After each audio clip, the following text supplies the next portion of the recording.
Hello everyone, thanks for tuning in. I'm Emily, the home bookkeeper, and on this channel I help business owners and fellow freelance bookkeepers navigate the ever-changing QuickBooks Online, while also sharing insightful videos on all things business ownership and finance.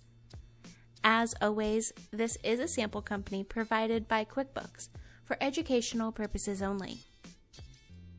Let me go ahead and start off by saying this process is entirely unnecessary if your customer pays an invoice online by clicking Pay Invoice in the email that was sent to them.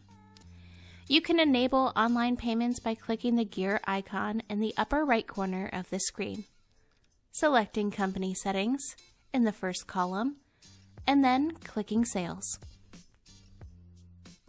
Click on the white plus New button above the left-hand side toolbar and then select Receive Payment in the first column. The Receive Payment screen should be completed, as shown in my guide on how to receive payments in QuickBooks Online, except the payment method should be changed to a credit card. Also, just like in the sales receipt form, you will now see an Enter Credit Card Details option since you set up QuickBooks Payments. Go ahead and click the drop-down menu under Payment Method and select the credit card processor. Click Enter Credit Card Details to open a new window to input the customer's credit card information. Once the credit card information is entered, click the green Use This Info button to continue. The credit card hasn't yet been charged, and you have 10 minutes to complete the transaction before the credit card information is removed.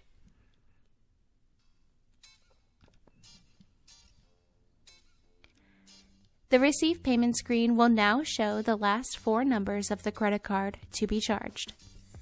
Click the green Save and Close button to process the credit card transaction and charge your customer's credit card. The credit card payments you received won't be reflected in your bank account register until the funds are transferred from QuickBooks Payments. Once your funds are in your bank, QuickBooks will automatically record the deposits, matching them with the corresponding transactions, and update the account registers you specified in the QuickBooks Payments options earlier. Additionally, QuickBooks will account for any processing fees associated with the credit card transaction, recording them separately in the respective account registers. For more business resources, business supplies, gadgets, must-haves, and more, make sure to check out edjconsultinggroup.com/resources, linked in the description box below.